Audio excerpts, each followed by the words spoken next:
karena nomor hati itin mata metaranga oli awasta wala buna mang mata nomor রাত পোয়ালে বাংলাদেশ মাঠে নামছে শ্রীলঙ্কার বিপক্ষে। এই ম্যাচটি বাংলাদেশের জন্য খুবই গুরুত্বপূর্ণ একটি ম্যাচ, কেননা টি-20 ওয়ার্ল্ড কাপে প্রথম ম্যাচে বাংলাদেশ শ্রীলঙ্কার বিপক্ষে মুখোমুখি হতে যাচ্ছে। এটা বাংলাদেশের প্রথম ম্যাচ। বাংলাদেশের পারফরম্যান্স বর্তমানে কিন্তু তেমন একটা ভালো যাচ্ছে না। এই পর্যন্ত অনেকগুলো ম্যাচ কিন্তু বাংলাদেশ হেরেছে।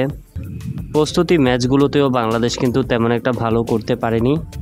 তাই এখন দেখার বিষয় শ্রীলঙ্কার বিপক্ষে কেমন পারফরমেন্স দেখাতে পারে বাংলাদেশ ক্রিকেট টিম। এবার বাংলাদেশের বিপক্ষে খেলা নিয়ে কথা বলেছেন শ্রীলঙ্কার বর্তমান অধিনায়ক হাসারাঙ্গা। হাসারাঙ্গা লাইভে এসে বলেছেন, বাংলাদেশ কঠিন একটি প্রতিপক্ষ, তবে আমরা আমাদের সেরাটা দিয়ে চেষ্টা করব জয় আনার জন্য।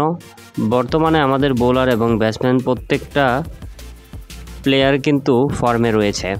আমার বিশ্বাস তারা যদি তাদের সেরাটা দিতে পারে তাহলে অবশ্যই আমরা জয় নিয়ে মাঠ ছাড়তে পারবো। এমন কথাই বলেছেন হাসারাঙ্গা।